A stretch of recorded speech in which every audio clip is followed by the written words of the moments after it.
The millionaire left his 8 months pregnant wife alone in a violent thunderstorm just to teach her a lesson, then flew to Hawaii for vacation. But what he never expected was that his quiet driver, secretly a hidden billionaire who had loved her since childhood, was the one who came for her. Hi, my beautiful family. Welcome back to Mr. Peter Stories. The only place where your emotions are respected, your hearts are understood, and your voices truly matter. May the Almighty wrap every woman in a mercy so soft it heals her hidden wounds, and a strength so mighty that no life storm can ever break her. May your footsteps be guided with light, your hearts protected with peace, and your days filled with blessings that rise before you even ask. I pray that every woman who carried pain in silence finds ease, every woman who gave love without limits receives love in abundance, and every woman who sacrificed her dreams for her family gets doors opened that she never imagined. You are the heartbeat of every home, the quiet miracle behind every success, and the gentle soul that makes this world warm. May your tears turn into joy, your worries into relief, and your nights into calm. May you be honored, cherished, and surrounded with a love that never ends. If your heart is true like the video, if your love is real, write, "I am with Mr. Peter." The thunder shook the penthouse windows, but nothing was louder than the sound of her husband's car driving away, leaving her 8 months pregnant, alone, bleeding, and realizing the man she married never existed at all. Jamie Curtis pressed both hands against the cold glass, watching Tom's black Mercedes disappear into the storm 40 stories below. Lightning split the Manhattan skyline, and for one brutal moment she saw her reflection, a ghost of the girl who'd walked down the aisle 3 years ago believing in forever. "Tom, please," she'd begged minutes before, doubled over with pain. "Something's wrong. The baby." He'd looked at her with ice-blue eyes she'd once thought beautiful. "You're always dramatic, Jamie. This is exactly why I need space. You suffocate me. I'm 8 months pregnant with your child, and you'll be fine. Women have babies every day without their husbands babysitting them." He'd grabbed his overnight bag, already packed, she'd realized with horror. He'd planned this. "Marcus and I have had this Hawaii trip scheduled for months. I'm not cancelling because you're having Braxton Hicks." "What if it's not? Then call 911. That's what they're for." He'd stopped at the door, turned back with that smile that used to make her heart race. Now it just made her cold. Consider this a lesson about what Washington wives are really like. Strong, independent, not clingy. Maybe when I get back you'll have learned your place. The door had slammed. The elevator had chimed. And something inside Jamie had shattered. Now another contraction ripped through her, this one different, sharper, accompanied by warmth between her legs that could only mean one thing. She looked down at her white nightgown and watched red bloom across the silk like a wound opening. "No," she whispered. "Please, no." Her phone was on the nightstand, impossibly far away. Her legs weren't working. The room spun. Her mother's face flashed through her mind, her mother who'd been dead 2 years, who'd warned her about men like Tom. "Baby, are you sure?" her mother had asked the night before the wedding. "Men from families like his, they don't see people like us as equals. We're things to them. Beautiful things, maybe, but things. Tom's different, Mom. He loves me." Her mother had looked at her with such sadness. "I hope so. But if I'm wrong, if he shows you who he really is, promise me you'll be strong. Promise me you won't let him make you small." Jamie had promised. Then her mother died 6 months later. Car accident, brake failure. So sudden Jamie never got to say goodbye, and now here she was, bleeding on marble floors, abandoned, about to lose everything. She closed her eyes.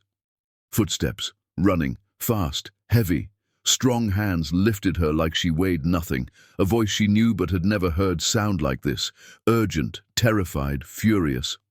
"Jamie, oh God, Jamie." Jack Nicholson, Tom's driver, the quiet man who'd worked for the Washington family 3 years, the one with kind eyes who always held doors and rarely spoke. She forced her eyes open. Jack's face was pale with fear, his hands shaking as he cradled her. "I've got you. Stay with me. How did you—" "Saw Mr. Washington leave. Too fast, too angry, like a man running from something." Jack was already moving toward the door. "I waited in the garage. Something told me to wait." Another contraction. Jamie screamed, blood soaked through her nightgown, warm against Jack's shirt. "The baby, something's wrong." "I know, but you're going to be okay. Both of you." Jack's voice was fierce. "I've watched over you too long to lose you now." Through the pain, Jamie registered the strangeness of that. Watched over her? Why? They reached the elevator. Jack was on his phone, barking medical terms she didn't understand, telling someone to have a trauma team ready. "How do you know?" "My mother was a trauma nurse. She taught me things." Jack's eyes met hers. "How long has this been happening?" "Since Tom left. Maybe 20 minutes. And he just left you?" Jack's voice went cold, deadly. "He saw you like this and he walked away?" "He didn't see. It started after." "Don't defend him. Don't waste breath on a man who doesn't deserve it." The elevator doors opened. Jack ran through the lobby into the storm. Rain pounded them. Thunder rolled like the city itself was angry. Jack's car was there, engine running. He'd been waiting. He'd actually been waiting for her. He laid her in the back seat, pressed a blanket between her legs to slow the bleeding. Then they were moving, weaving through traffic with controlled urgency. "Stay with me, Jamie. Keep breathing. Count with me. 1, 2, 3, breathe." "I'm scared." "I know, but you're the strongest person I've ever known." Jack's eyes found hers in the mirror. "When your mother was sick and you worked 2 jobs while finishing school. When Tom's parents said you weren't good enough and you held your head high anyway. You've been strong through everything. Don't stop now." "How do you know all that?" "Because I've been paying attention for a very long time." They screeched to a halt outside emergency. Nurses rushed out with a gurney. Jack stayed beside her, refusing to let go when a nurse tried to make him wait. "I'm not leaving her. She has no one else. Her mother is dead. Her husband abandoned her. I'm not leaving her alone." The nurse looked at Jamie. "Is that okay, honey?" Jamie nodded, gripping Jack's hand like it was keeping her alive. "Please don't make him leave." They burst through doors. Machines beeped. People shouted. Someone cut away her nightgown. A doctor pressed her stomach, and the pain made her scream. "Placental abruption, emergency C-section, now!" "Save my baby," Jamie gasped. "I don't care what happens to me, just save my baby." "We're saving both of you," the doctor promised. They wheeled her toward surgery. Jack walked beside the gurney until a nurse stopped him at the OR doors. "Family only past this point." Jack looked at Jamie with an expression that broke her heart. "I'll be right here. The second they let me, I'm coming in. You're not alone." The last thing she saw before anesthesia took her was Jack's face, fierce and determined. And the last thing she heard, whispered so quietly she thought she imagined it. "I've loved you since we were 12 years old, Jamie Curtis." Then darkness. When Jamie woke, the first sound was crying, small and angry and perfect, her daughter. "You're awake." A nurse smiled. "You gave us quite a scare, but you made it. Both of you." "My baby is right here." The nurse placed a tiny bundle in Jamie's arms. 7 pounds, 2 ounces. Healthy and perfect. Jamie looked at her daughter's face and felt the world stop. Dark hair, delicate features, Tom's blue eyes but her own expression. This impossibly small person who'd nearly died because her father cared more about vacation than family. "Hi, baby," Jamie whispered through tears. "I'm your mama. I'm sorry your father wasn't here, but I promise you're never going to feel unloved, not for a single day." The baby's hand wrapped around Jamie's finger with surprising strength, and Jamie felt something inside her shift. Not broken anymore, forged into something harder, something that would never break the same way again. "Is there anyone we should call?" the nurse asked. "The father?" "No, there's no one." "Actually," a voice said from the doorway, "that's not quite true." Jack, still there. The nurse smiled knowingly. Well, you can come in for a minute, but visiting hours end soon. Jack moved to the bedside, his eyes on the baby. She's beautiful. She looks like you. Thank you for saving us. I don't know how you knew to come back. I told you. I've been paying attention. Jack's expression was unreadable. Jamie, there are things I need to tell you. About me. About your mother. About why nothing in your life has been what you thought. What are you talking about? Not now. Tonight you rest. You heal. Jack gently touched the baby's head. But when you're ready, when you're strong enough, I'm going to tell you everything about who I really am, about who your mother really was, about the Washington family and what they're capable of. Jack, you're scaring me. Good. You should be scared, because Tom leaving you tonight wasn't just cruelty. It was calculated. He wanted you isolated, broken, dependent. Jack's voice was hard, but he made a mistake. What mistake? He thought abandoning you would break you. Instead, all he did was free you. He showed you exactly what he is. Jack smiled, sharp and dangerous. And now you get to decide what you're going to do about it. Jamie looked at her daughter. This tiny person who would grow up asking questions Jamie didn't know how to answer, unless she made sure the story wasn't, your father left us, but your mother fought for us and won. Tom is in Hawaii right now, Jamie said slowly, posting pictures, acting like nothing happened. I know. Jack showed her his phone, a sunset photo. Caption: sometimes self-care means putting yourself first. Posted 20 minutes after her daughter was born. Jamie stared at that photo, at Tom's carefree smile, at the tropical drink, at the life he was living while she'd been bleeding out, and felt the last piece of her old self die. The girl who'd believed in fairy tales. The woman who'd thought love meant sacrifice. The wife who'd made herself smaller, trying to fit into the space Tom decided she deserved. All of her. Gone. And in her place, someone new. Someone who looked at her daughter and understood what mothers throughout history had always understood. That the most dangerous thing in the world is a woman with nothing left to lose and everything worth fighting for. Jack, Jamie said quietly. When you said you've been paying attention, how long? Jack met her eyes. Since we were kids. Since 7th grade, when you let me borrow your pencil every day for a month. Since you stood up to bullies twice your size. Since I realized you made the world better just by being in it. I don't remember you. I know. I made sure you wouldn't.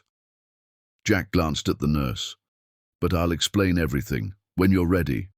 Tell me now. No, now you rest. Jack stepped back. But Jamie? Tom Washington has no idea what he just created. A mother with everything to fight for. And me, someone who's been waiting 15 years for you to see what I've always seen. Jack's smile was sharp. Together, we're going to make sure Tom Washington regrets every moment he underestimated you.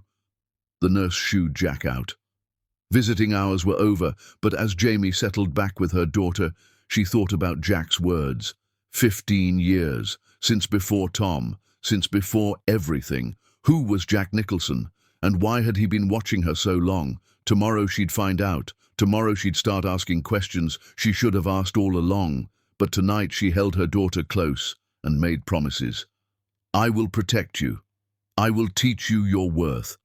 I will make sure you never settle for less. She named her daughter Lily, after the flowers her mother grew, the flowers that bloomed most beautifully after storms. Outside, Jack sat in his car and made a phone call. She's safe. The baby's safe. Tom made it easy for us.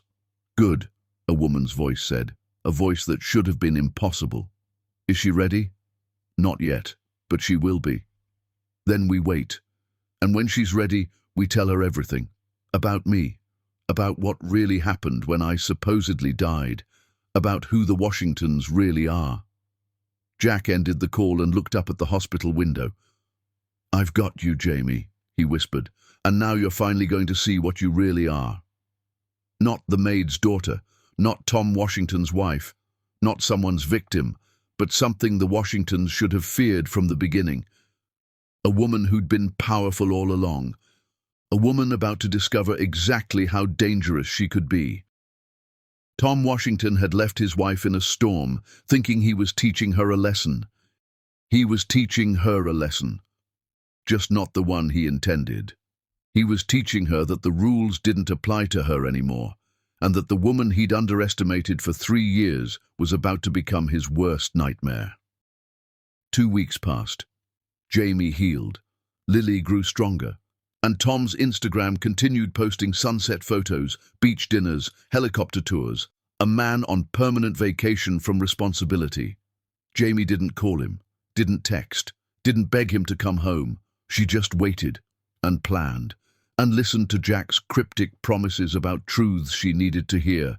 And when Jack finally brought her a manila envelope with her mother's handwriting on it, when he told her to read the journal inside, to see the photographs, to learn what her mother had really been, Jamie felt the final piece click into place. She wasn't just going to survive this. She was going to win. On the 14th day, Tom Washington came home. Chapter 2. The Blood Secret. While her husband posted sunset photos from Maui, Jamie Curtis was opening a letter from a dead woman and discovering her entire life was built on a lie that powerful people would kill to keep buried. Tom returned after 2 weeks. Walked into their bedroom carrying designer shopping bags, his skin golden from Hawaiian sun, acting like he'd been on a business trip instead of abandoning his wife during a medical emergency. "Did you miss me?" he asked, setting down bags from luxury boutiques. Jamie sat in the rocking chair nursing Lily, her body still aching from surgery. She'd rehearsed this moment 100 times, screaming, throwing things, demanding explanations. But when she opened her mouth, something else came out. "How was Hawaii?" Tom blinked, clearly expecting tears. "It was good. Marcus and I made some important connections, networking opportunities." "How thoughtful." Jamie's voice was flat. He frowned. "Don't start, Jamie. I can't drop everything for every little medical drama. I have responsibilities. I had our daughter. I can see that." He glanced at Lily with mild interest, like examining a moderately interesting painting. "She's smaller than I expected. She was early, because of stress." Jamie kept her voice level. "The doctors said another hour, and we might have lost her." "Babies come when they come. That's nature." Tom checked his phone. "I'm exhausted from the flight. I'll sleep in the guest room so the baby doesn't wake me." He left before Jamie could respond. Left without asking if Lily was healthy, if the delivery went well, if Jamie was okay. She should have felt devastated. Instead, she felt nothing. The man in that room was a stranger wearing her husband's face. Her phone buzzed. "Unknown number. The dress he bought you?" His mistress picked it out. "Her name is Rachel Moore. She's his secretary. I thought you should know. Someone who's been paying attention." Another text immediately followed. "If you want to know more, meet me at Riverside Park tomorrow. 2 p.m. Bring Lily. Fresh air will do you both good. J.J. Jack." The next afternoon, Jamie pushed Lily's stroller through the park, despite her doctor's orders to rest. She needed out of that penthouse, needed air, needed answers. Jack sat on a bench overlooking the river, dressed in jeans and a worn jacket instead of his usual driver's uniform. He looked different, younger, real. "You came," he said, standing. "You sent me information about my husband's mistress. That's not something I could ignore." "Fair." Jack gestured to the bench. "Sit, please. You shouldn't be pushing yourself so hard after surgery." Jamie sat, positioning the stroller so she could see Lily's sleeping face. "How do you know about Rachel?" "I know everything about Tom Washington." Jack's voice was quiet. "It's my job." "Being his driver?" "No, being your guardian." "That's the second time you've said something like that." Jamie turned to face him fully. "Jack, I need you to stop being cryptic. Who are you really?" Jack reached into his jacket and pulled out a business card, plain white, elegant font, Nicholson Industries, Jack Nicholson, founding family. Jamie's hands trembled as she read it. Nicholson Industries, the real estate empire worth billions. My grandfather built it. I walked away from it. Why? Because I made a choice. Jack's eyes held hers. Between money and something more important. I chose you. You don't even know me. I've known you since we were 12, Jamie. You just don't remember. He pulled out a manila envelope. But before we get to that, you need to see this. Your mother left it with a lawyer. Instructions that if anything happened to her, I'd receive it. To give to you when the time was right. Jamie took the envelope with shaking hands. Inside were photographs.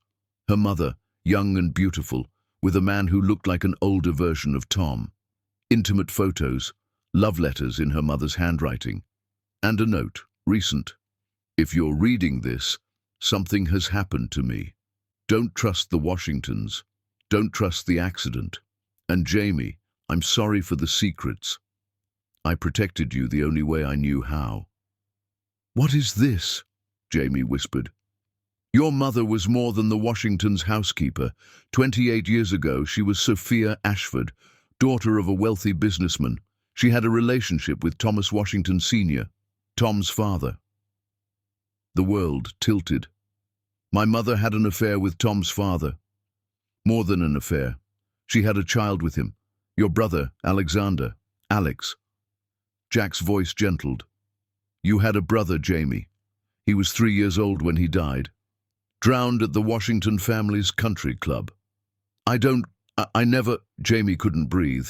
A brother. She'd had a brother. The official story was accidental drowning, but your mother never believed it. She thought Thomas Washington Sr., Tom's grandfather, had Alex killed, to eliminate a bastard heir who could threaten the family. That's insane. Is it? What do you know about the Washington family? Really know? Jack pulled out more documents. Your mother ran after Alex died, changed her name, took money from someone powerful to disappear and protect you. She spent your whole childhood hiding, terrified they'd find out she'd had another child. Who gave her money? That's where it gets complicated. Jack's expression was troubled. A man named Benjamin Drake, one of the richest men in the country. He gave your mother $2 million to disappear. The question is why? Why would a billionaire pay your mother to vanish? Maybe he was just helping. Benjamin Drake doesn't help people. He uses them. Jack leaned forward. Jamie, I think your mother's death wasn't an accident. I think someone wanted her silenced. And I think whoever did it knows you exist, knows you married into the Washington family, and is watching to see what you'll do next. Jamie looked down at the photos, her mother's face young and fearful. Why are you telling me this now?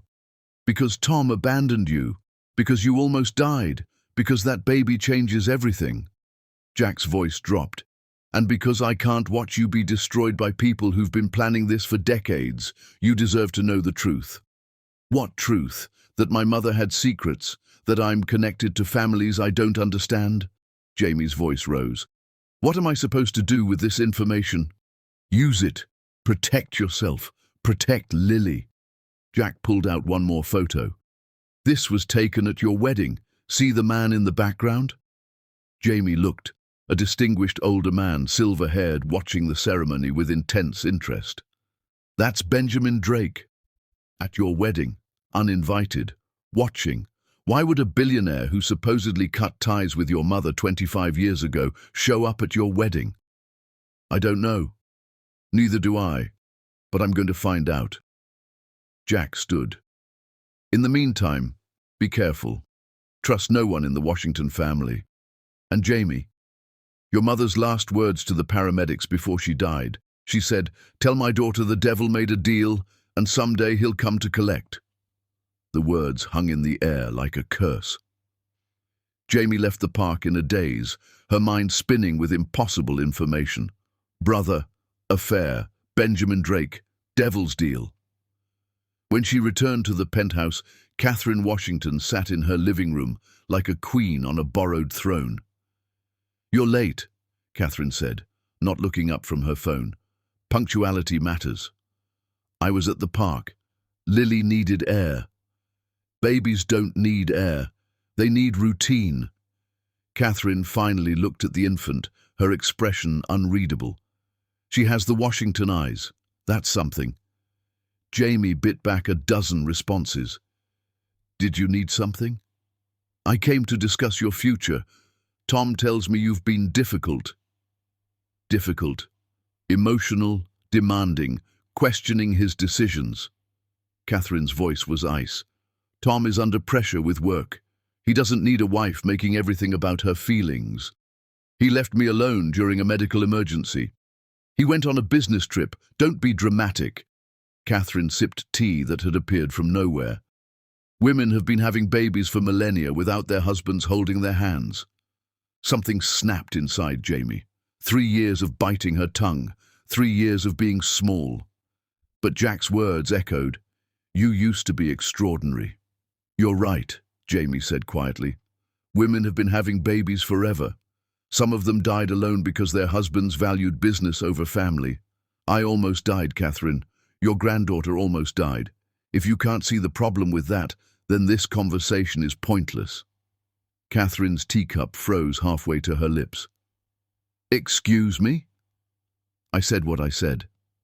Jamie stood. You can tell Tom I'm not the same woman he left behind. If he's unhappy about that, he's welcome to file for divorce. I won't fight it. She walked to the nursery with Lily, leaving Catherine alone. Behind the closed door, Jamie's hands shook. She'd just declared war on the Washington family. She had no money, no power, no support. But she had Jack. And she had the truth about her mother. Her phone buzzed. Jack, your mother left something else. A journal. I'll bring it tonight. You need to read it. All of it. Jamie looked at sleeping Lily and whispered, Your grandmother said you have Washington eyes. But you have your mother's strength. Soon, you'll see what that means. That evening, Jack brought the journal. Jamie read through the night, learning about her mother's life before poverty, about Alex's death and her mother's grief, about the deal with Benjamin Drake and the 25 years of hiding, and in the final entry, dated 1 day before her mother's death. Jamie's engaged to Tom Washington. I tried to warn her. She won't listen. I called Benjamin. He says he'll handle it. I'm terrified. If you're reading this, baby, know I loved you enough to lie. But now you need the truth. Benjamin Drake is your father. You're his heir. And someone has been playing games with your life since before you were born. Jamie's world shattered completely. Benjamin Drake, her father. Tom Washington, her half-brother's murderer's grandson. And someone, somewhere, had orchestrated her marriage to put her exactly where she was. She called Jack at 3 in the morning. I read it. I know. My father is Benjamin Drake. Yes. And someone wanted me to marry Tom, someone who knew everything. That's what we need to figure out, before they make their next move. Jamie looked at her sleeping daughter and felt something crystallize inside her. Fear became fury. Confusion became purpose. Set up a meeting with Benjamin Drake. I want to look my father in the eyes when I ask him if he killed my mother, and I want to know who's been playing chess with my life. Jamie, do it, because I'm done being a pawn. She hung up and stared at her reflection in the dark window.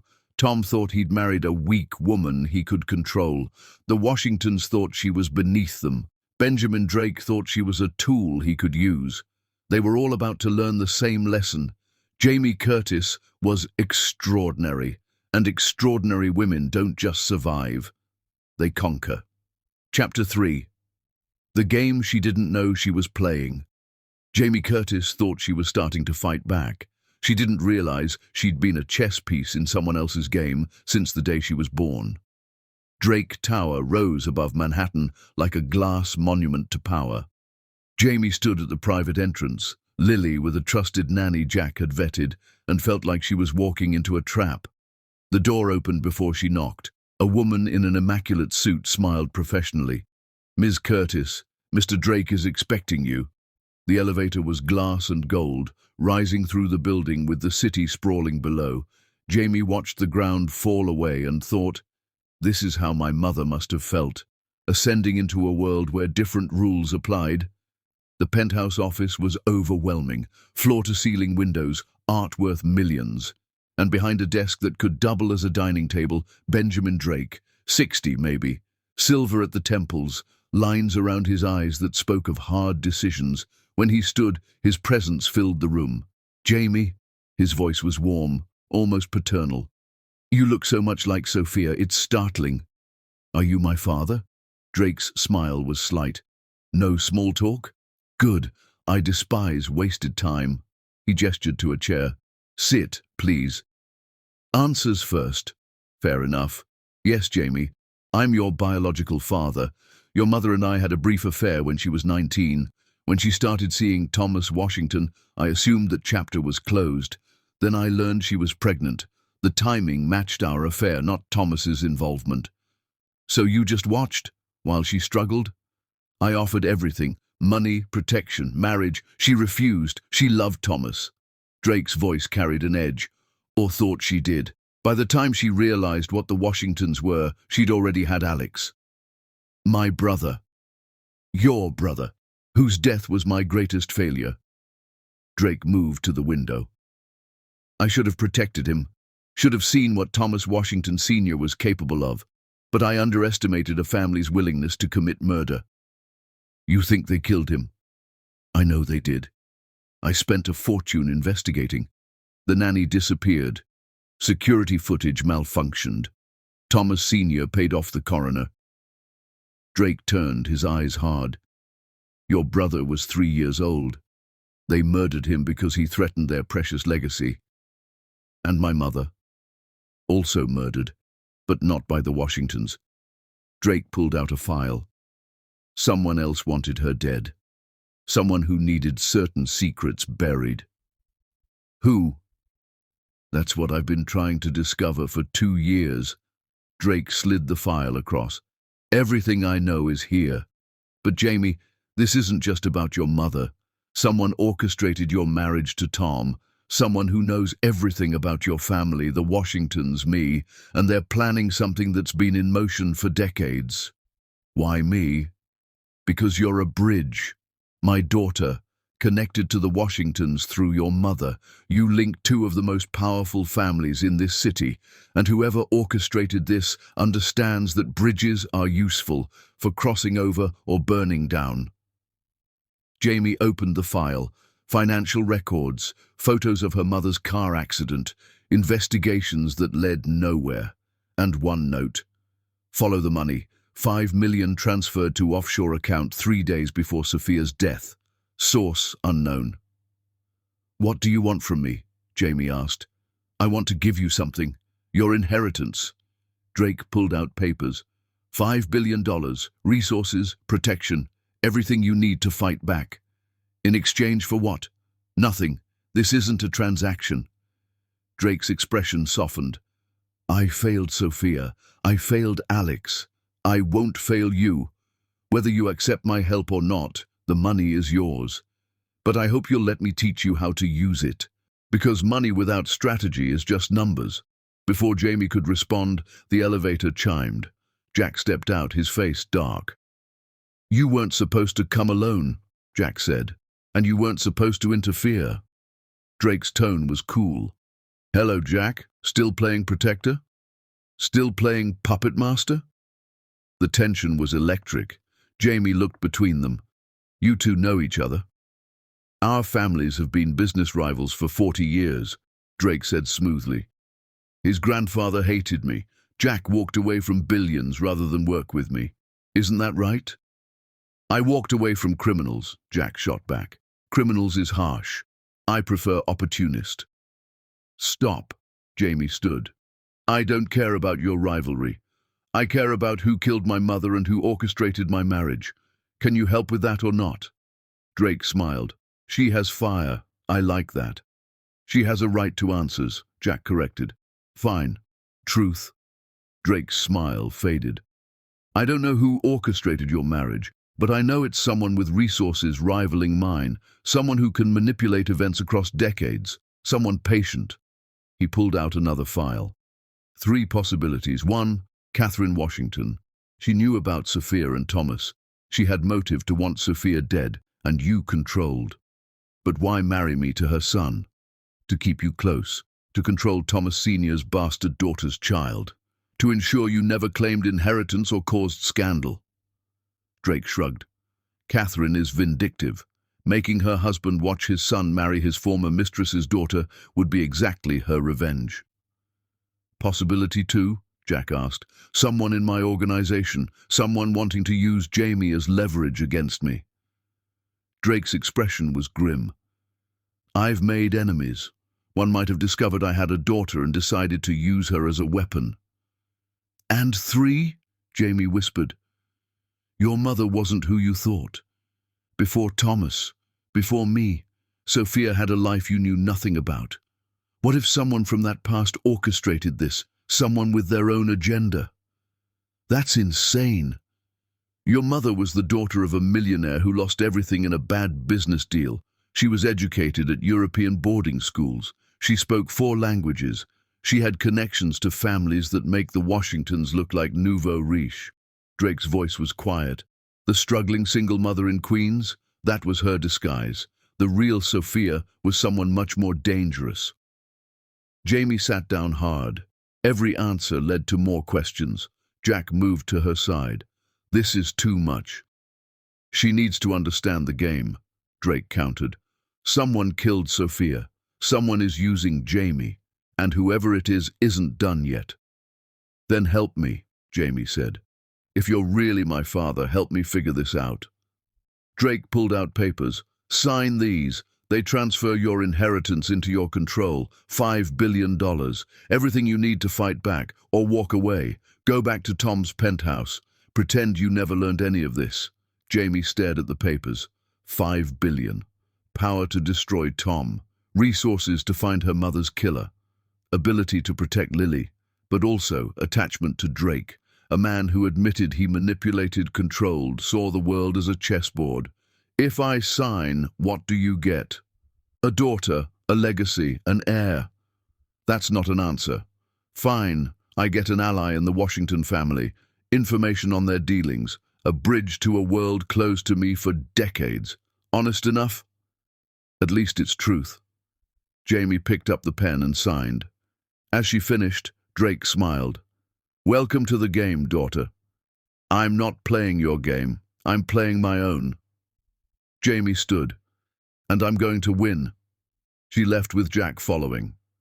In the elevator, Jack spoke. My family gave me an ultimatum yesterday.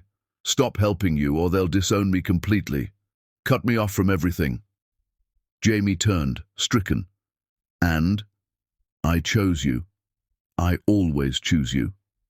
You shouldn't. I'm not worth billions. You're worth everything. Jack's voice was fierce. When they reached the street, Jamie's phone buzzed. Unknown number. Smart girl. But you're looking in the wrong direction. The person who wants you dead isn't who you think. Trust no one, not even me. A friend trying to save you. Jamie showed Jack. Another warning. But from who? Someone close. Very close.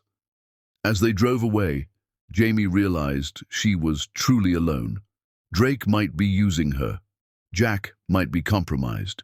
Catherine was definitely an enemy, and someone anonymous was sending cryptic warnings that might be protection or manipulation.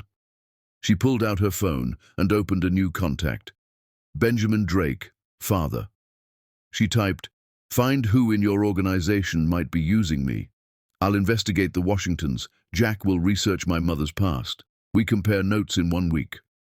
Drake's response was instant. Spoken like a strategist. You really are my daughter. This should be entertaining. Jamie deleted the thread and looked at Jack. Your family cut you off because of me. My family cut me off because they value money over loyalty. That's their failure. Still, you gave up everything. No, I gave up money. That's not everything. Jack's eyes met hers in the mirror. Everything is sitting next to me right now. That's worth more than any inheritance. Jamie felt tears finally break free. For her mother, for her brother, for Jack who'd sacrificed his fortune. for herself. "I don't know how to do this," she whispered. "Then we figure it out together, because you're not alone, Jamie. You have me, you have resources, and you have something more important, the truth. People living lies for decades are terrified of truth." Jamie wiped her tears. Jack was right. She'd spent 3 years being small, being what Tom wanted, no more.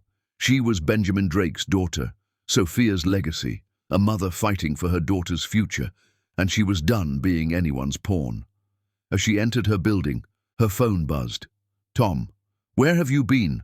My mother said you were disrespectful. Come to dinner tonight. We need to discuss your attitude." Jamie stared at the message. The old her would have apologized, would have rushed to make peace. The new her typed, "No."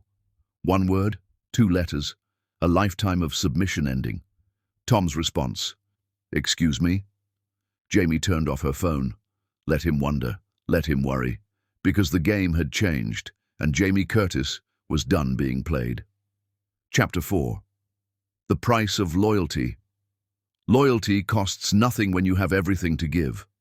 Jack Nicholson was about to learn what loyalty costs when you have everything to lose. Tom's dinner invitation became a summons. Then the summons became him showing up at the penthouse with Catherine, using her key without knocking. Jamie was nursing Lily when they walked in. She didn't cover up or apologize. Let them be uncomfortable. "You ignored my calls," Tom said, his voice tight with controlled anger. "I was busy, being a mother." Catherine's eyes flashed. "Don't be dramatic, dear." "I'm not being dramatic. I'm being honest. There's a difference." Jamie stood, laid Lily in her bassinet, and faced them. "What do you want?" "To discuss your future," Catherine said, settling into a chair like she owned it, which technically she did. "Tom says you've been difficult. I've been honest. You're right, there is a difference. Honesty is overrated." Catherine smiled, cold and sharp. "What matters is family unity, the Washington name. You're damaging that with your emotional outbursts." "Should I be grateful Tom left me alone during a medical emergency? Grateful he spent money we don't have on a mistress? Grateful you both treat me like I'm beneath you?" Tom's face went red. "How dare you? How dare I what? Tell the truth. I know about Rachel, Tom. I know she picked out that dress. I know you've been planning to leave me. You just waited until after the baby to avoid looking bad." The silence was electric. Catherine recovered first. "Where did you get this information?" "Does it matter?" "It's true." Tom's jaw worked. "My relationship with Rachel is complicated." "Save it. You can be with Rachel. Do whatever you want. But I'm done pretending to be your perfect wife." "You'll be whatever I need you to be," Tom said, his voice dropping dangerously. "You signed a prenup. You walk away, you get nothing. No judge will give custody of my daughter to a woman with no resources." "Your daughter? You mean the daughter you've held twice since she was born?" Jamie's voice was ice. "The daughter whose nighttime feedings you've never handled." "Be careful, Jamie," Catherine warned. "We have lawyers, money, connections. You have delusions. I have the truth, which is more than you have." "Truth?" Catherine laughed. "That you're a maid's daughter who got lucky. That's not truth, that's charity." Something in Jamie's chest tightened. This was the moment. Back down or step into power. She chose power. "My mother wasn't just a maid. She was Sophia Ashford, daughter of Richard Ashford, who was your husband's business partner 40 years ago, Catherine, before Richard lost everything in a deal that conveniently benefited Thomas Washington Sr. Catherine's face went pale. "What are you talking about?" Tom demanded. "I'm talking about my mother having a relationship with your father, Tom, about my brother Alexander, who died under suspicious circumstances at age 3, about my entire existence being tied to your family's secrets." Jamie's voice was steady despite her racing heart. "And I'm talking about Benjamin Drake." The name hit like a bomb. Catherine actually stumbled. Tom went from red to white. "You're bluffing," Catherine whispered. "Am I?" Jamie pulled out her phone, pulled up Drake's contact. "One call. He'd have lawyers here in an hour. Investigators. The FBI, if necessary." Because Benjamin Drake has been watching your family for decades, waiting for the right moment to destroy you for what you did, and I just became that moment. What does Drake have to do with any of this? Tom demanded. Jamie smiled. Everything, and you're about to find out how badly you miscalculated. She hit dial, put it on speaker. Jamie, I hope this is an emergency. The Washingtons are here, threatening me. I thought you might want to say hello. Silence. Then Drake's voice, laced with amusement and menace. Put them on. Tom and Catherine stared at the phone like it was a snake. Hello, Washingtons. I'm sure you're surprised. Would you like me to explain? Drake. Catherine's voice was barely audible. What is this? This is me finally getting justice for Alexander. Remember him, the 3-year-old who drowned? That Alexander. We had nothing to do with that, Tom said. Your grandfather murdered an innocent child, and now I have his half-sister, with full access to my resources. So here's what's happening. You're leaving Jamie alone, giving her whatever she asks for in the divorce, and praying I don't decide to destroy your family's legacy. Jamie is Tom's wife, Catherine tried. Jamie is my daughter, biological, legal, heir to Drake Industries, which means she has more money, more power, and more legal protection than your entire family combined. Tom looked at Jamie like he'd never seen her before. You're lying. I'm not. Jamie ended the call. Surprise! The maid's daughter is actually a billionaire's heir. The woman you treated like garbage is more connected than you'll ever be, and the wife you abandoned is about to make you regret every moment you underestimated her. Catherine found her voice. Even if this is true, you signed a prenup. The prenup is void. Jack's voice came from the doorway. He stepped forward with papers. Fraud. Tom married Jamie under false pretenses, keeping material information about his relationship with Rachel. The prenup can't hold when one party was actively deceiving the other. You! Catherine's eyes narrowed. The driver. Divorce filing. Jack handed papers to Tom. Jamie gets full custody, the apartment, and $5 million. Sign it, or we go to court and make every one of your family's secrets public. Tom's hands shook, reading them. $5 million. I don't have that. Then sell something. Your car, your watch, your dignity. Jamie's voice was sharp. Consider it cheap.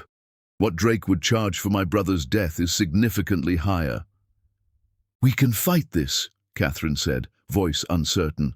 You can try. I have Drake's lawyers, who've been dying to take on the Washington family for 2 decades. Jamie picked up Lily. Tom signs. You both leave. You get supervised visitation once a month if you want it. Otherwise, stay out of our lives.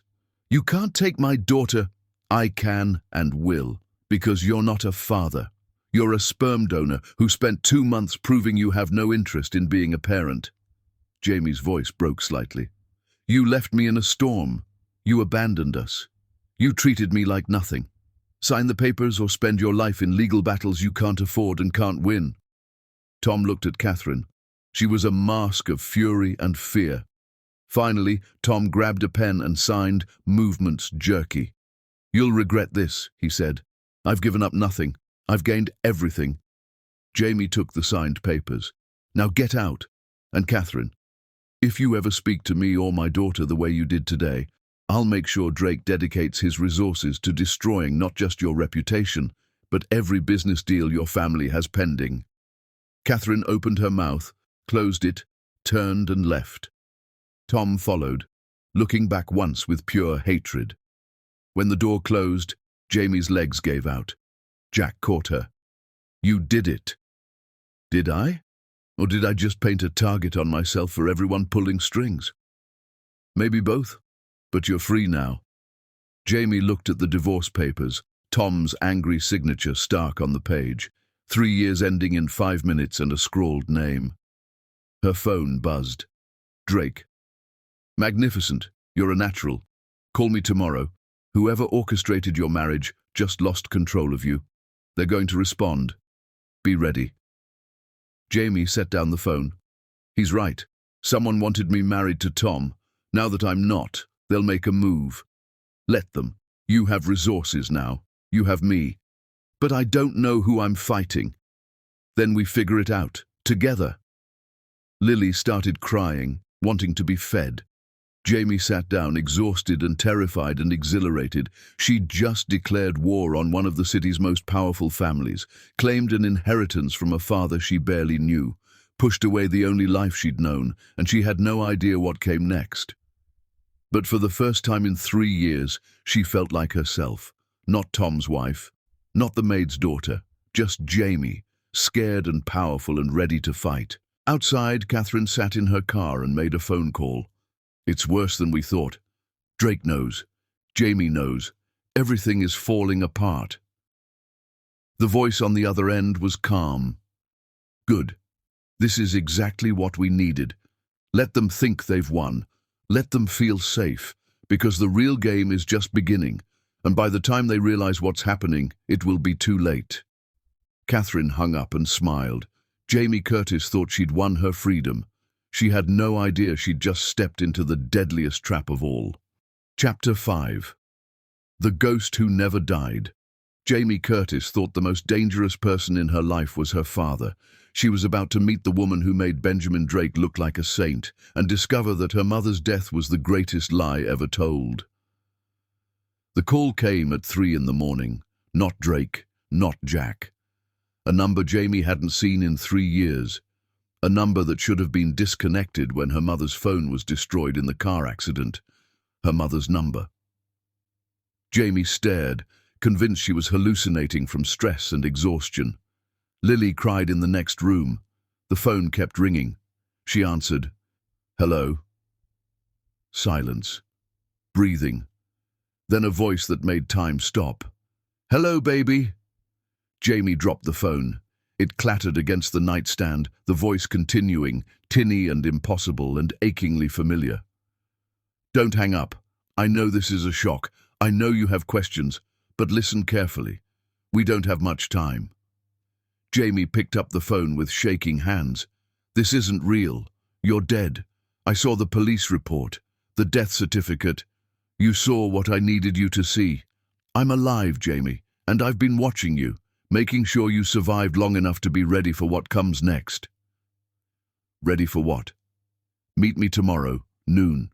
The coffee shop on Amsterdam Avenue, the one we used to go to. Come alone. Tell no one, especially not Benjamin Drake. I don't understand. You will. Everything you think you know is wrong, baby. The people protecting you are using you. The enemies you think you have might be trying to save you. Tomorrow, noon. If you don't come, I can't help you. And what's coming will destroy you and Lily both. The line went dead. Jamie sat in darkness, mind unable to process. Her mother was alive. Her mother, who she'd mourned for 3 years, who she'd buried, alive. Lily's crying intensified. Jamie moved on autopilot, feeding her, rocking her. Through it all, her mind spun. If her mother was alive, everything changed. The journal was real. But the death was faked, which meant someone helped her disappear, someone with resources to fake autopsies, forge certificates. Drake? He had the resources. But why would he help Jamie's mother fake her death? Unless he didn't. Unless her mother fooled everyone, including the most powerful man in the city. Jamie spent the rest of the night researching her mother's death, the accident reports, witnesses, a truck driver who'd seen everything, except when Jamie found his name, he died 6 months later. Heart attack at 42. The mechanic who'd serviced the brakes, also dead, suicide. Every witness to her mother's death was gone, but not by Drake's hand. He'd been investigating, trying to prove murder. Someone else had cleaned up. When morning came, Jamie told Jack she had errands, left Lily with the nanny, changed taxis twice. The coffee shop was exactly as remembered. Small, worn, perfect. Her mother arrived at noon exactly, older, thinner, short hair instead of long, jeans instead of colorful dresses, but unmistakably her. Sophia sat down across from Jamie without a word. They stared at each other. You look good, Sophia finally said. Stronger. Motherhood suits you. You're alive. Jamie's voice was hollow. You've been alive this whole time, while I mourned you, while I read your journal, while I thought you were murdered. I was murdered, in every way that matters. Sophia's eyes were sad. The woman I was died in that car. Everything I'd been, everything I'd tried to protect, it ended that night. That's not an explanation. No, it's not. Sophia sipped coffee. The journal was real. Everything I wrote was true. Alex was killed. I ran. I took Drake's money. But what I didn't tell you was why I really disappeared. It wasn't just to protect you from the Washingtons. Then what? To protect you from me. Sophia's hands shook. Before Thomas, before Alex, before any of this, I was someone else. Someone dangerous. Someone who did things I can never take back. What are you talking about? My father didn't lose his fortune in a bad deal. He stole it, from partners, investors, employees. When everything collapsed, when people came for their money, he killed himself rather than face prison. Sophia's voice was flat. I was 17. I'd had every privilege, and suddenly I had nothing. Worse, I had a name associated with scandal. Mom, let me finish. I was angry, humiliated. I wanted revenge on everyone who'd abandoned us. So I got close to Thomas Washington Sr. He'd been my father's partner. He'd known about the fraud and said nothing because it benefited him. I seduced him specifically to destroy him. Jamie's stomach churned. The affair was planned? It was revenge. I was going to get pregnant, force him to leave Catherine, ruin his family. Except I actually got pregnant and I actually fell in love, and suddenly revenge felt less important than the baby. Sophia's eyes filled with tears. Alex was real love. I forgot why I'd started the affair. I just wanted to be his mother. And then he died. And then Thomas's father discovered I wasn't just a mistress. I was Richard Ashford's daughter. He saw Alex as dangerous, a bastard heir with claims to their fortune. So he had him killed. So you took Drake's money and disappeared. Not immediately. First I planned to kill them all, every Washington. But then I found out I was pregnant with you, and I realized revenge would just get us both killed. So I took Drake's deal. I became someone new. Jamie processed slowly. Her mother hadn't been a victim. She'd been a woman who'd plotted revenge, fallen in love, lost everything. But you came back. You faked your death and came back. Why?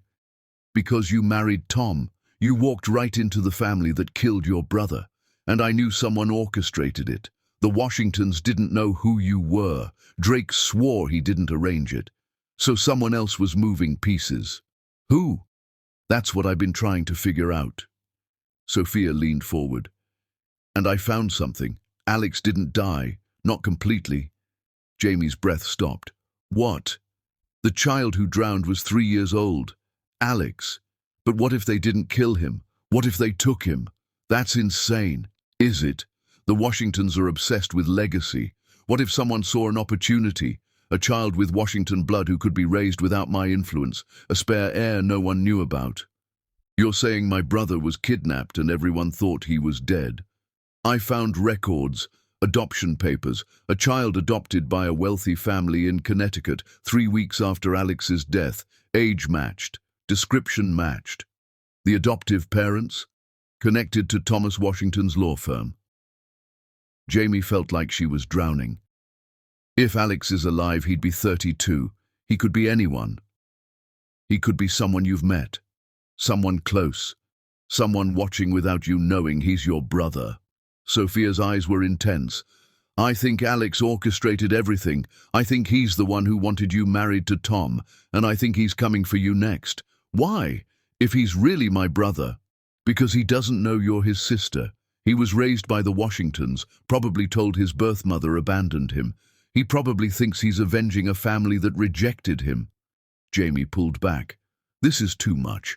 You're telling me my dead brother is alive, orchestrating my life, and everyone I trust works for him. I'm telling you to trust no one, not even me, because I've lied for 3 years, but especially not Benjamin Drake. Why not Drake? Because Drake isn't dying of cancer. That's a lie. I've seen his medical records. He's perfectly healthy. He's lying so you'll trust him, need him, depend on him. Jamie stood, the room spinning. I need to go. Jamie, wait. No. You've been alive for 3 years. 3 years you let me believe you were dead. 3 years you watched me struggle, marry, have a daughter, and you did nothing. And now you show up with impossible stories. Jamie's voice broke. I don't know if you're trying to help or if you're part of whatever game is being played, but I can't trust you. That's the first smart thing you've said. Sophia stood. Don't trust me. Don't trust Drake. Don't trust Jack. Figure out the truth yourself, but do it fast. In 3 days, on Lily's 6-month birthday, something's going to happen, something planned since before you were born, and if you're not ready, you and Lily will be swept away. How do you know? Because I've been tracking the money. Everything flows to one account, and that account just transferred $5 million to an offshore entity with instructions to execute on Lily's 6-month birthday. Sophia pulled out a flash drive. Everything I know is here. Use it. Protect yourself. And Jamie, I'm sorry for everything, for the lies, for leaving, for not being the mother you needed. But everything I did was to keep you alive long enough to fight back. She left the drive and walked out. Jamie sat alone, staring at it like a bomb. Lily's 6-month birthday was in 3 days. Something was coming. She pocketed the drive and walked into afternoon sun. 72 hours to figure out who she could trust. She pulled out her phone and called Jack. Can you come over tonight? I need to talk. Of course. Everything okay? No, but I need answers. About your family. About why you really gave up your inheritance. Silence. Jamie, what's going on? Just come. Please. She hung up and looked at her reflection. Her mother was alive. Her brother might be alive. Drake might be lying. Jack might be compromised. And in 72 hours, someone was making their move. Jamie headed home to her daughter, to the flash drive, to Jack, who she'd have to interrogate. She had no idea who to trust, so she'd trust herself. Her instincts, her intelligence, the same qualities that had kept her alive this long. She looked down at her phone. Drake had texted, "Dinner tomorrow? We need to discuss Lily's trust fund." Tomorrow, the day before Lily's 6-month birthday. Jamie typed back, "Yes, your place. I'll bring Lily. Time she met her grandfather properly." If Drake was the enemy, she'd face him on his territory. If he was an ally, she needed his resources. Either way, tomorrow would give her answers. She just hoped she survived long enough to use them. Chapter 6. The woman who chose herself. They all wanted to own her. Her husband, her father, even the man who loved her. Jamie Curtis was about to teach them all that she was never property to be claimed. Jack arrived at 7 carrying takeout, his expression concerned. "What happened?" he asked immediately. Jamie had spent the afternoon with the flash drive, copying files to secure locations before looking at contents. Financial records, encrypted messages, surveillance photos, and a family tree that made her stomach drop. But she needed to test Jack first. "I had an interesting conversation today with someone who's supposed to be dead." Jack went still. "What?" "My mother is alive, Jack. She faked her death, and she told me some interesting things, including that you were paid to watch me when you were 15. The silence was damning. "Yes," Jack finally admitted. "A woman approached me, said her daughter needed protection. She paid my tuition, expenses. I didn't know she was your mother until years later. So everything was paid for." "At first, yes. But Jamie, I loved you before any money. The girl in 7th grade, I loved her. Your mother didn't create my feelings. She just gave me resources to act on them." "How do I know that's true?" "Because I gave up everything for you. If I was working for someone else, why sacrifice all that?" "Maybe that's part of the plan. Maybe they needed me to trust you completely." Jack's expression cracked. "Then I don't know how to prove it. I can't prove love. All I can do is keep showing up and hope eventually you believe me." Jamie wanted to believe him, but her mother's warnings echoed. Trust no one. "My mother says Drake is lying about cancer, that he's healthy. Did you know?" "What?" No, he showed me medical reports, which can be faked. She says she's seen his real records. Jamie pulled out her laptop, opening files from the drive. I need you to look at something, honestly. She turned the screen.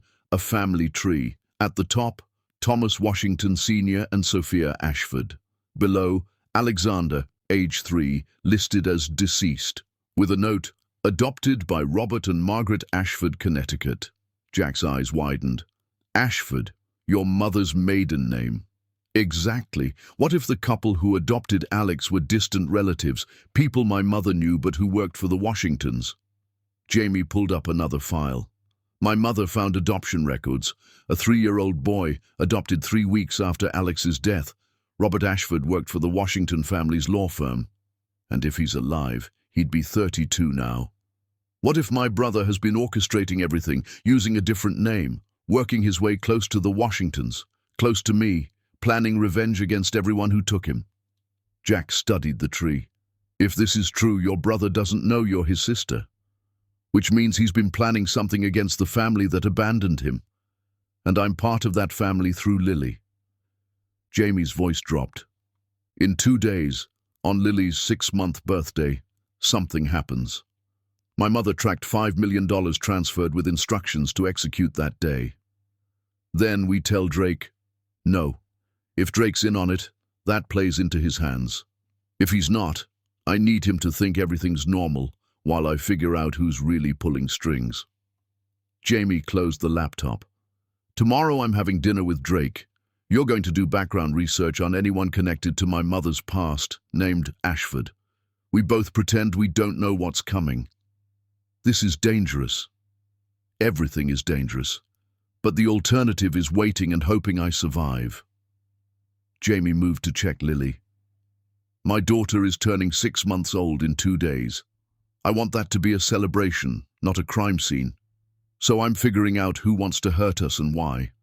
Then I'm stopping them. Jack stood beside her. For what it's worth, I believe you, and whatever happens tomorrow, I'm with you.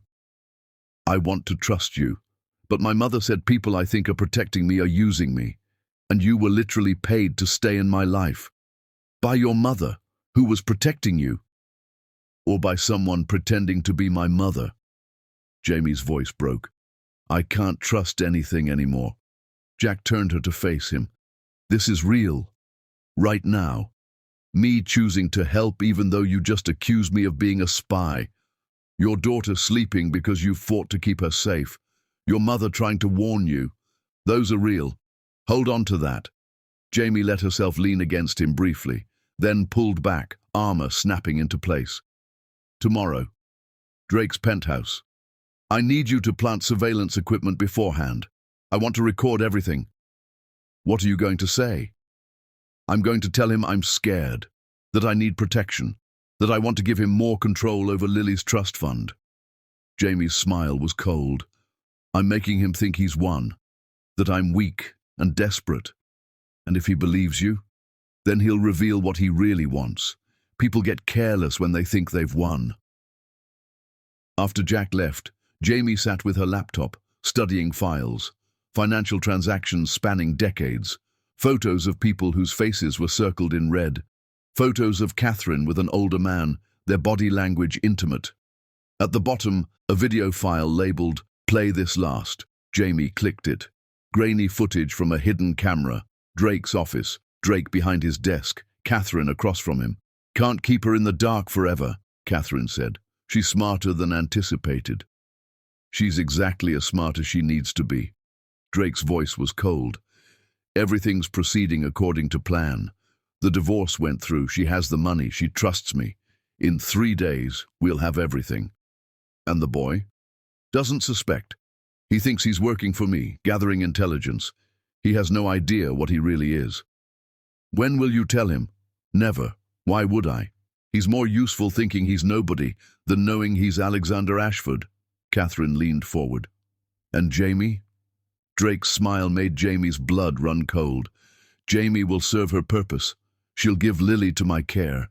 And once custody is legal, Jamie becomes unnecessary. Tragic, a young mother so distraught, taking her own life. Sad, But these things happen.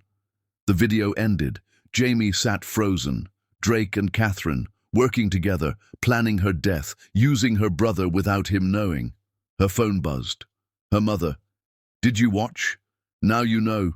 Drake and Catherine have been working together for 30 years. They took Alex to control me. They orchestrated your marriage to create Lily. Now they want you gone so they can raise her as heir to both fortunes. You have 2 days. Use them wisely." Mom. Jamie looked at sleeping Lily, the innocent center of a decades-long conspiracy. Not happening. Jamie pulled up a new document and started typing. A plan, a counter-move, a way to turn predators into prey. Tomorrow she'd smile at Drake, pretend to be weak, play the role they expected, and then, on Lily's 6-month birthday, she'd destroy them both. Chapter 7. When Trust Became a Weapon. Jamie Curtis had learned the rules of the game. Now she was about to rewrite them, and the people who thought they controlled the board were about to discover they'd been playing against a master all along. The dinner at Drake's penthouse was set for 7. Jamie arrived at 6:45 with Lily, dressed in a soft blue dress that made her look younger, vulnerable, the naive woman Drake thought she was. Jack had planted 3 micro cameras earlier. Drake's security would miss them. Too new, too advanced. "Jamie," Drake opened the door himself, "and little Lily, come in." The penthouse was warm, inviting, classical music, expensive china, everything designed to make her feel safe. "Thank you for having us," Jamie said, her voice carrying the right tremor. "I've been feeling so isolated. Tom won't return calls. Catherine sends lawyers. I don't know who I can trust." "You can trust me." Drake took Lily gently. "Family protects family." Jamie watched him with Lily and felt her resolve waver. He looked like a grandfather, sounded like one. If she hadn't seen that video, she'd believe him. "I wanted to talk about Lily's future, about making sure she's protected no matter what happens to me." Drake's eyes sharpened. "Nothing's going to happen." "But if it did, if Tom fought for custody, if Catherine used connections to paint me as unfit, if something happened, an accident, I need to know Lily would be safe." "What are you proposing?" "I want to name you as guardian, legally. If anything happens, you get her. Not Tom, not Catherine, you." Drake studied her. "That's significant, are you sure?" "I'm sure. You're the only one who's been honest, the only one who's given me real power." Jamie's voice broke on cue. "I'm scared. I've been getting threats. Strange cars following me. I think someone wants to hurt me." "Have you told anyone?" "Jack knows. But I don't know if I can trust him anymore. He admitted my mother paid him. What if he's still working for her?" "Your mother is dead, Jamie." "Is she?" Jamie let the question hang. "Sometimes I feel like she's still watching. What if she faked her death?" Drake's expression didn't change, but something flickered in his eyes. "That's paranoid." "Is it? You investigated her death. You said it was murder. But what if it was staged? Why would Sophia fake her death?" "I don't know. But I found some of her things. A flash drive. I haven't looked yet. I'm too scared." Jamie pulled out a decoy drive with harmless files. "Would you look at it? Tell me if I'm crazy." Drake took it. "Of course. I'll analyze it tonight." "Thank you." Jamie stood to take Lily back. "I should go. But tomorrow, can we meet with lawyers, start custody paperwork? I want everything legal before Lily's 6-month birthday." "That's in 2 days." "I know. I want to do something special, a small party, just us. You, me, Jack, if I decide to trust him. A celebration." Jamie's smile was tremulous. "I want Lily to have everything I didn't. Let's plan something. My place, 2 p.m. I'll have my chef prepare something special." "Perfect." Jamie headed for the door, turned back. "Drake, thank you for being someone I can count on." After she left, Drake stood at the window watching her car pull away. His phone rang. "Catherine, how did it go?" "Perfectly. She's scared, paranoid, ready to sign over custody. She even gave me a flash drive she thinks contains secrets." Drake smiled. "She's exactly where we need her. And the party? 2 days. Lily's 6-month birthday. She'll sign papers, we'll celebrate, then execute final phase. What about Jack? She's losing trust in him, exactly as planned. By the time she realizes what's happening, she'll be isolated. No allies, no support. Catherine's laugh was cold. Sophia would be proud. Her daughter finally useful. Drake ended the call and inserted the flash drive. As he waited for it to load, he didn't notice the camera recording everything. Didn't know every word was transmitted to Jack's laptop, and definitely didn't know the flash drive contained a virus Sophia had designed. The second he opened any file, it would upload every document on his system to a secure server. Jack watched the feed from his car, face grim. Jamie had been right. Drake and Catherine were working together. He texted Jamie, "Got everything. You were right. What's on the drive?" Her response, "A virus my mother designed, opens any file, uploads every document on his system, every email, every financial record, everything we need to destroy him." Jack smiled despite the situation. Jamie wasn't just surviving, she was hunting. Across the city, in an apartment under surveillance, a man Jamie had never met sat reading an email. "Julian, it's time you knew the truth. Your real name is Alexander Ashford. You were stolen 32 years ago by the family you think you work for. Benjamin Drake isn't your employer, he's your sister's father. And Jamie Curtis is your sister. You've been manipulated your entire life. Meet me tomorrow, midnight. Address below. Come alone. Your mother is waiting." Julian Ashford, the name he'd chosen when he turned 18 and learned he was adopted, stared at the email. Alexander, his sister, his mother. His adoptive parents had told him his birth mother abandoned him, that she was unstable, that he was better off with them. What if they'd lied? He looked at the address. A warehouse in Brooklyn. Obviously a trap. But if there was a chance his mother was alive, if he had a sister, he had to know. Jamie received a text at 11 p.m. Julian took the bait. "He'll be at the warehouse tomorrow night. I'll tell him everything. Show him proof. Then we'll have an ally who knows Drake's operation from inside. This is how we win." "Mom." Jamie looked at Lily and whispered, "One more day." But she was wrong about it being over soon. Because at that exact moment, Tom Washington sat in a bar across from a man he'd hired. "I want my daughter back," Tom said, sliding an envelope. "Jamie's got lawyers, money, protection. I can't fight legally, so I need you to make her go away permanently, make it look like an accident." The man took the envelope, counted money. "When?"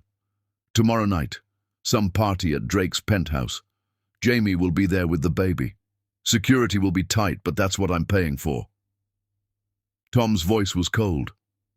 "I want my daughter, and I want Jamie Curtis to pay." The man nodded and left. Tom didn't know the bartender was on Jack's payroll. Didn't know his conversation was recorded. Didn't know he'd just signed his own fate. The next day, Lily's 6-month birthday, dawned bright and cold. Jamie dressed in white, white for surrender, white for the lamb. Except she wasn't a lamb. She was a wolf. Jack arrived at noon with a bag. Everything you asked for. Recording equipment, legal documents, evidence from Drake's system, and this. He handed her a small gun. "If things go wrong, they won't, because I'm not letting them." Jamie checked the gun, tucked it in her purse. "Is Julian meeting my mother tonight?" "According to surveillance, yes. Midnight. Your mother will tell him everything. Unless Drake finds out first. Unless this is what Drake wants. All of us in one place. Then we don't give him the chance. We get you and Lily out the second we have evidence. Straight to FBI." Jamie looked at Lily in her tiny pink dress. 6 months old. Already the center of a war. "I'm ending this today," Jamie said quietly. At 2 p.m., Jamie walked into Drake's penthouse, carrying Lily and her purse with its hidden gun. Drake greeted her with champagne. Catherine arrived minutes later. "Happy 6 months, little one," Catherine cooed. Custody papers were laid out on Drake's desk. "Before I sign," Jamie said, "I want to know something." Did you love my mother? Drake's expression softened. Masterful acting. I loved her very much. She was extraordinary. That's beautiful, Jamie said. Then she pulled out her phone and pressed play. Drake's voice filled the room. Jamie will serve her purpose. Once custody is legal, Jamie becomes unnecessary, tragic. A young mother taking her own life. Blood drained from Drake's face. Catherine lunged for the phone, but Jack appeared from the kitchen, blocking her. That's evidence, Jack said. Conspiracy to commit murder, fraud, kidnapping. I've sent copies to the FBI. They're on their way. You stupid girl, Drake hissed. You have no idea. I know exactly what I've done. That flash drive uploaded every financial crime, every bribe, every murder you've ordered in 30 years. Jamie's voice was cold. My mother was brilliant. She taught me the best revenge isn't violence. It's making your enemies destroy themselves. Catherine moved toward Lily, but Jamie was faster, gun out, pointed at Catherine's chest. Don't. I'll put a bullet in you before I let you touch my daughter. This is insane, Catherine said. I can't. Drake looked at his computer, watching files upload, watching his empire crumble. She got everything. Sirens wailed.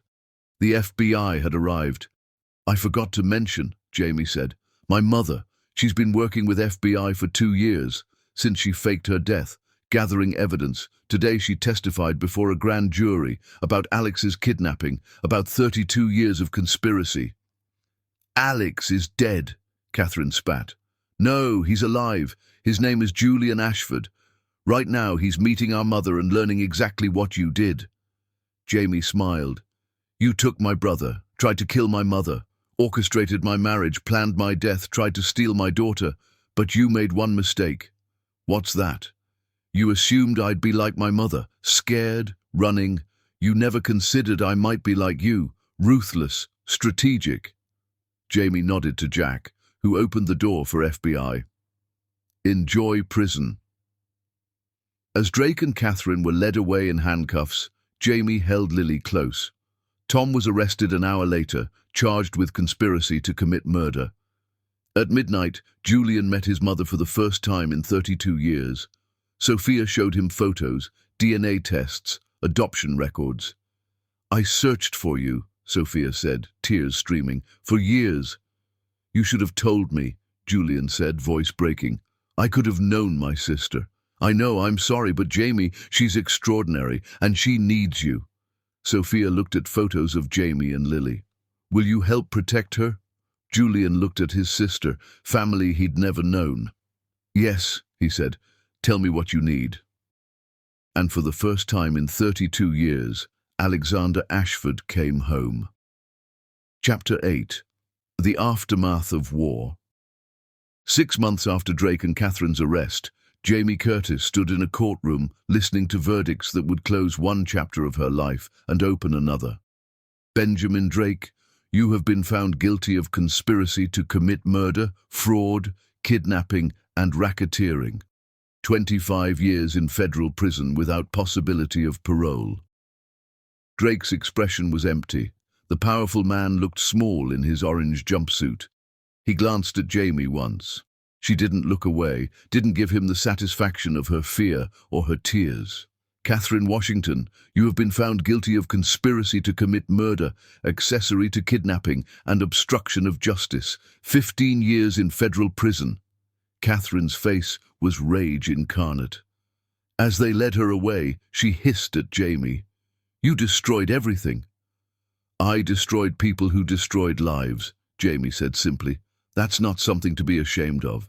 Tom Washington had already been sentenced 2 months prior, 8 years for conspiracy to commit murder and fraud. He'd tried to bargain, tried to trade information for leniency, but he had nothing valuable to trade. He was just a weak man who'd hired a hitman because his ego couldn't handle losing. Jamie had attended his sentencing, had looked him in the eyes when the judge asked if she had a victim impact statement. Tom Washington taught me what I was worth, she'd said, her voice steady and clear. By treating me like I was worthless, he showed me I deserved better. By abandoning me and our daughter, he proved that some people shouldn't be parents. I don't forgive him. But I thank him, because his cruelty made me strong enough to survive people who were actually dangerous.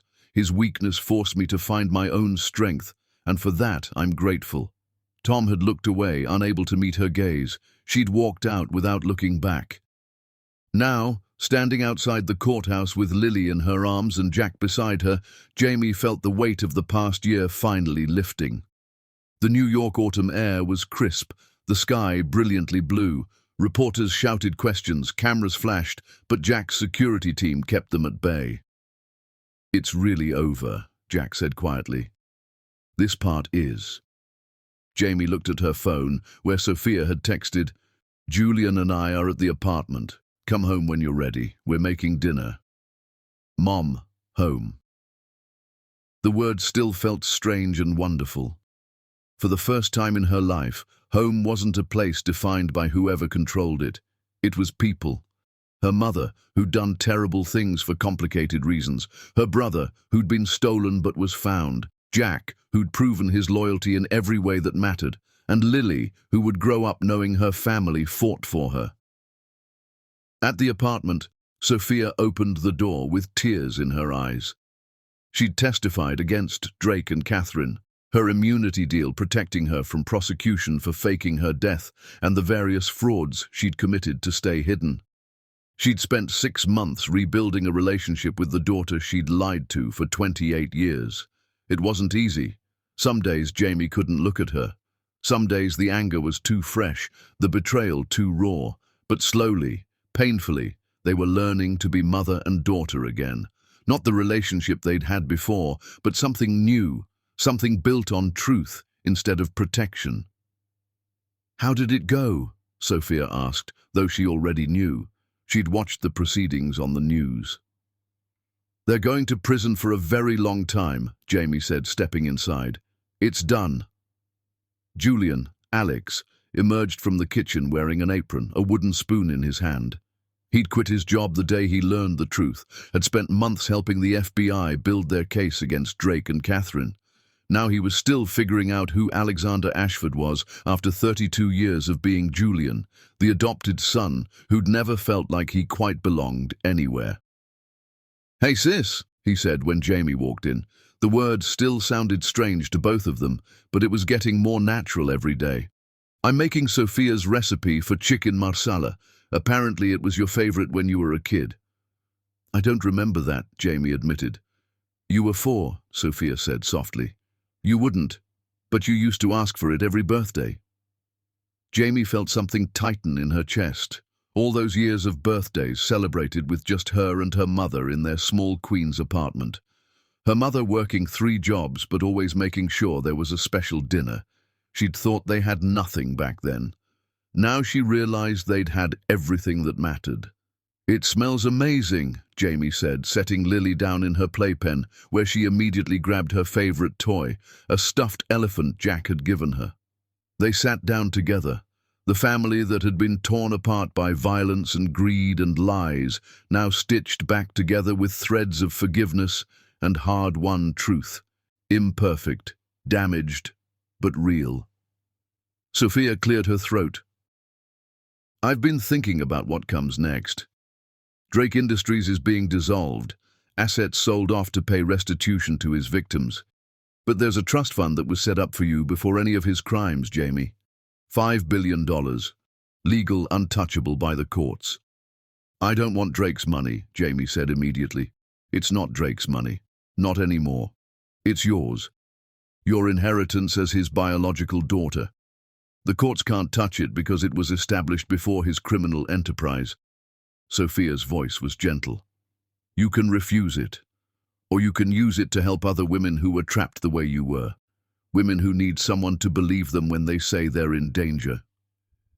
Jamie thought about that. $5 billion.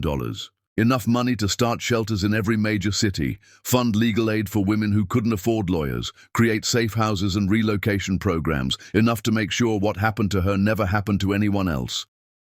"I'll take it," she decided. "But not for me. For the foundation I'm going to start. For women who need someone to believe them. For children caught in custody battles with abusive parents. For everyone, the system fails because they don't have money or power or connections. That's perfect, Jack said, reaching across the table to squeeze her hand. I'll help.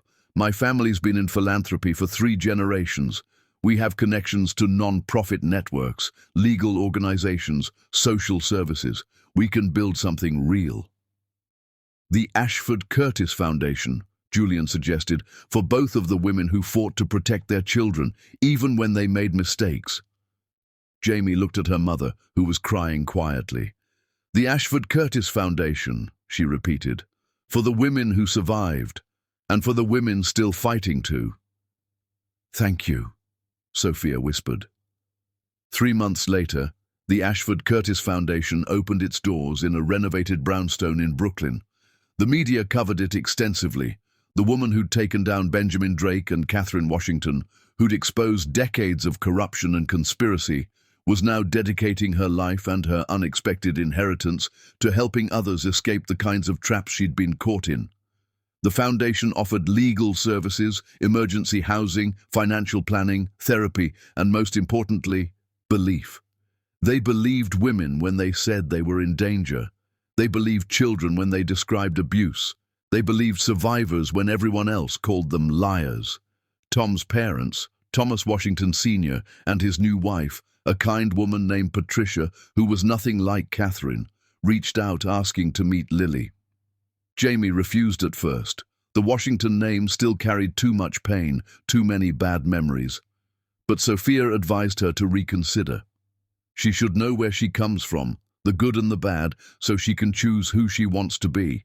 Don't let Tom's crimes steal her grandfather from her. So Jamie arranged supervised visits at the foundation, with Julian present to make sure Thomas Sr. kept his word to be different. The old man looked at Lily with tears in his eyes the first time he held her. She looks like my son, he said, his voice breaking. Before I ruined him. Before I taught him that power mattered more than love. Before I made him into someone who could abandon his own child. Tom made his own choices, Jamie said carefully. But yes, you taught him wrong. You can't undo that. But you can do better with her. If you want to be in Lily's life, be a real grandfather. Show up, be kind. Teach her that family means love, not control. Teach her that wealth is responsibility, not entitlement. I will, I promise. Thomas Sr. looked at her with something that might have been respect. You're stronger than any Washington I've ever known. My son was a fool to underestimate you. Jamie wasn't sure she believed his promises. Time would tell if he meant them, but she'd give him one chance to prove himself. Everyone deserved one chance at redemption. What they did with that chance determined whether they earned a second. Jack's family had reconciled with him after they saw what he'd done, how he'd helped expose Drake, how he'd protected Jamie and Lily, how he'd turned his back on billions for the right reasons. His mother came to the foundation opening with tears in her eyes. I was wrong, she admitted to Jamie. I chose money over my son's happiness. I told him he was throwing his life away for a woman who didn't even love him back. But you do love him, don't you? Jamie looked across the room where Jack was showing Lily how to stack blocks, his face alight with genuine joy. I do. It took me a long time to be ready for that. But yes, I love him. Good. Because he's loved you since he was a boy. He used to come home from school and talk about this girl in his class who stood up to bullies twice her size. Even then, I could see it in his eyes. His mother smiled. I'm sorry it took me so long to see what really matters. They restored Jack's trust fund, his family name, his place in the Nicholson legacy, but Jack barely noticed. He was too busy working at the foundation, helping Jamie build something that mattered more than any inheritance. One evening, a year after everything ended, Jack and Jamie sat on her apartment balcony, watching the sunset paint the city gold and pink. Lily was asleep inside, her soft breathing audible through the open window. The sounds of the city rose up around them, car horns, distant music, the eternal hum of millions of lives being lived. Do you ever regret it? Jack asked. Staying in the fight instead of running? You could have taken the first divorce settlement, disappeared somewhere quiet, raised Lily away from all of this. Never, Jamie said without hesitation. Running means they win. It means they get to keep hurting people. It means Lily grows up thinking her mother was too weak to stand up for what's right. She smiled. I'm glad I fought. Now Lily will grow up in a world where her mother didn't hide from monsters, she destroyed them. She'll know that when someone tries to make you small, you don't shrink, you grow. You're extraordinary, you know that, right? I'm just someone who refused to accept the story everyone else wrote for me. Jamie turned to look at him, really look at him. The boy who'd loved her in 7th grade, the man who'd given up billions to protect her, the partner who'd stood beside her through the darkest moments of her life. Thank you, for everything, for staying, for believing in me even when I didn't trust you. I'd do it again, every time. Jack's voice was soft, intimate. I love you, Jamie. I've loved you since we were kids. I'll love you when we're old, and Lily has kids of her own, and I'm not asking you to say it back or to promise me anything. I just want you to know that this, us, right now, is exactly where I want to be. Jamie felt tears prick her eyes. For so long, love had meant control. Tom had said he loved her while he isolated her, belittled her, abandoned her. Drake had claimed paternal love while planning her murder. Even her mother's love had been tangled up with lies and manipulation. But this, Jack's steady presence, his willingness to wait, his belief in her strength even when she couldn't see it herself, this was what love actually looked like. She kissed him, gentle at first, tentative, then deeper, full of promise and possibility, and all the things she'd thought she'd lost the right to want. When they broke apart, Jack was staring at her with wonder. I'm not ready for marriage, Jamie said honestly. I'm still healing, still figuring out who I am outside of being someone's wife or daughter or target. But I care about you. I trust you. And maybe someday when I've finished putting myself back together, we can see what this could become. I'll wait, as long as you need. I know, that's why I think it might actually work this time. Jamie stood, pulling him up with her. But for now, let's just be partners. Best friends who survived a war together. Best friends who survived a war together and occasionally kiss on balconies. Jack's smile was tender. Exactly that. Inside the apartment, Lily started crying. Not a distressed cry, just an I'm awake and want attention cry. Jamie and Jack went to her together, both of them making silly faces until she giggled and reached for them with her tiny hands. This was family, Jamie thought. Not perfect, not uncomplicated, but real, built from ruins and stitched together with hard truths and harder choices, built on honesty instead of illusion, on strength instead of submission. Tom Washington, in his prison cell upstate, received a letter from Jamie around this time. He opened it with shaking hands, half expecting more condemnation. Tom, I won't pretend to forgive you. You earned every consequence you're facing. But I want you to know that Lily is healthy, happy, and deeply loved. She'll grow up knowing you're her biological father, but also knowing that biology doesn't define family. When you get out, and eventually you will, if you've done the work to become a better person, I'll consider letting you meet her, not as a reward for you, as a gift for her if she wants it. But you have to do the work, real therapy, real change. Otherwise, stay away. We're finally happy, and I'll protect that happiness with everything I have. Jamie. Tom read the letter 3 times. Then he signed up for every therapy program, anger management class, and rehabilitation course the prison offered. He didn't know if Jamie would ever really let him see Lily. But he owed it to his daughter to try to become a man who deserved to know her. For the first time in his life, he wasn't doing something to win or to prove a point or to maintain an image. He was doing it because it was right. Catherine Washington died in prison 2 years into her sentence. Heart attack. Alone in her cell in the middle of the night. No one came to her funeral except a court-appointed official. Jamie didn't attend. Neither did anyone else from the Washington family. It was exactly the ending Catherine had earned, dying alone, forgotten, with all her power and manipulation meaningless in the face of mortality. Drake lasted 5 years before cancer finally caught up with him. Real cancer this time, not the fake diagnosis he'd used to manipulate Jamie, pancreatic, aggressive. He asked to see Jamie before he died. She refused. "Some people don't deserve forgiveness," she told Jack when he asked if she was sure. "And I'm done pretending otherwise for the sake of some imagined moral high ground. He tried to have me killed so he could steal my daughter. He doesn't get a deathbed redemption scene. He gets to die knowing he lost." Drake died alone in the prison infirmary, his empire dissolved, his reputation destroyed, his carefully constructed legacy reduced to a cautionary tale about greed and corruption. Years passed in the way years do, quickly when you're happy, slowly when you're healing. Lily grew up strong and confident and deeply loved.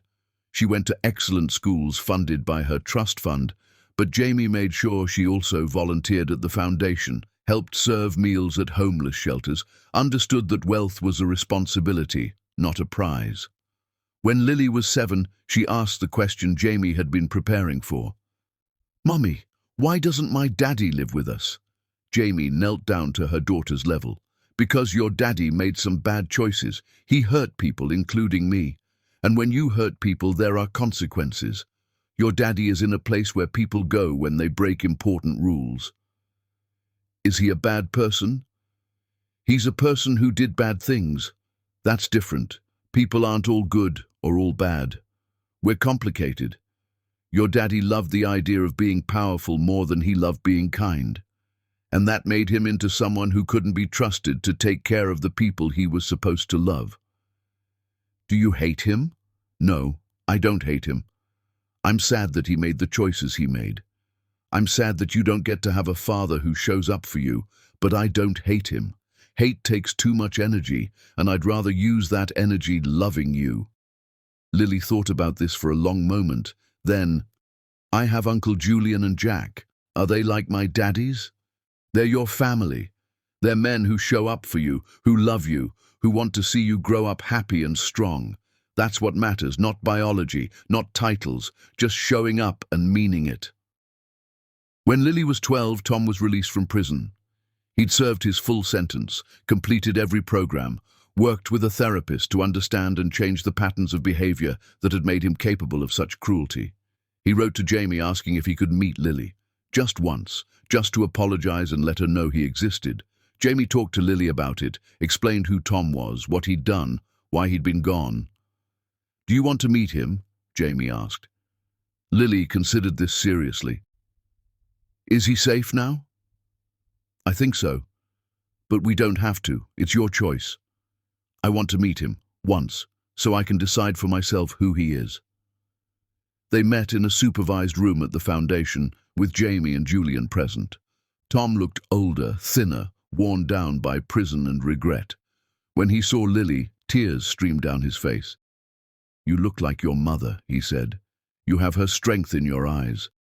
"Mom says you made bad choices," Lily said, direct in the way children are. "I did. The worst choices. I hurt your mother. I abandoned both of you, and I'm so sorry." Tom's voice broke. "I don't expect you to forgive me. I don't even expect you to like me. I just wanted you to know that you were never the problem. I was, and you deserved so much better than me." "Are you better now?" Lily asked. "I'm trying to be, every day. I'm working, seeing a therapist, trying to understand why I thought power and control were more important than love. I have a long way to go." Lily studied him for a long moment. Then, "Okay. Thank you for apologizing. Maybe we can do this again sometime.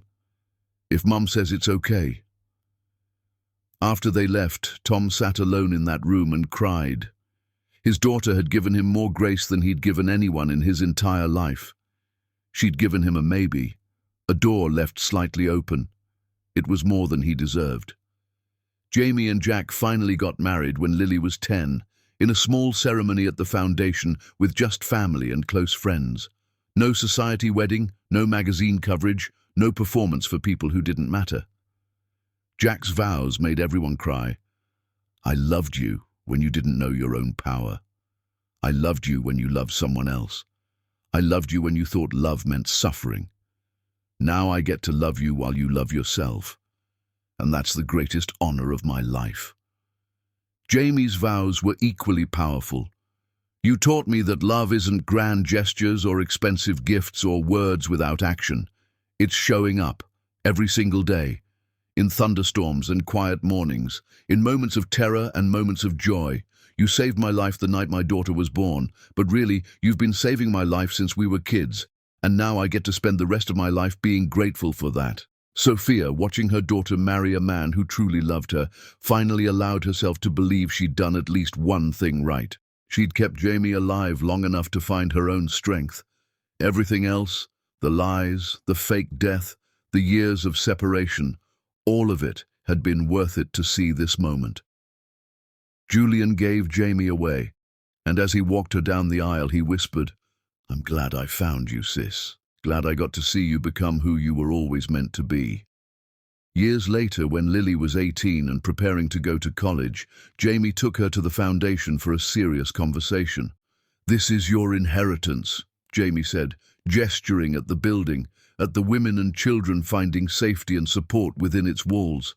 Not money, though there's plenty of that in trust for you if you want it, but this, the knowledge that when someone tries to break you, you have a choice. You can stay broken, or you can become so strong that you break the system that tried to break you.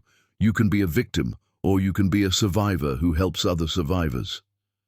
Lily looked at the testimonials on the walls, women who'd escaped abusive marriages, children who'd been protected from dangerous parents, families rebuilt after violence tried to destroy them. I want to work here, Lily said. After college, I want to help people the way you helped me, the way everyone here helps each other. Jamie's eyes filled with tears. Her daughter, her fierce, compassionate, brilliant daughter, the child who'd almost been stolen by people who saw her as a possession, now grown into a young woman who understood that power meant responsibility. Then let's get started, Jamie said. And in that moment, Jamie Curtis, who'd been underestimated by her husband, betrayed by her father, manipulated by her mother, and nearly destroyed by all of them, realized something profound. She'd won. Not by defeating her enemies, though she had. Not by accumulating wealth, though she had. She'd won by becoming the woman Tom Washington never believed she could be, the woman Catherine Washington tried to control, the woman Benjamin Drake thought he could use. She'd become herself, extraordinary, powerful, and completely, utterly free. She'd become a woman who'd been left in a storm and emerged not broken, but forged into something unbreakable. She'd become a woman who refused to be small, and that was the greatest revenge of all. Because Tom Washington lived every day knowing he'd had something precious and thrown it away. Because Catherine Washington died alone, her legacy nothing but ashes. Because Benjamin Drake's empire crumbled while Jamie's grew. But more than that, because Jamie's daughter would never question her own worth. Because hundreds of women found safety because of her. Because a mother's love, fierce and strategic and unbreakable, changed the world. One survivor at a time. The end.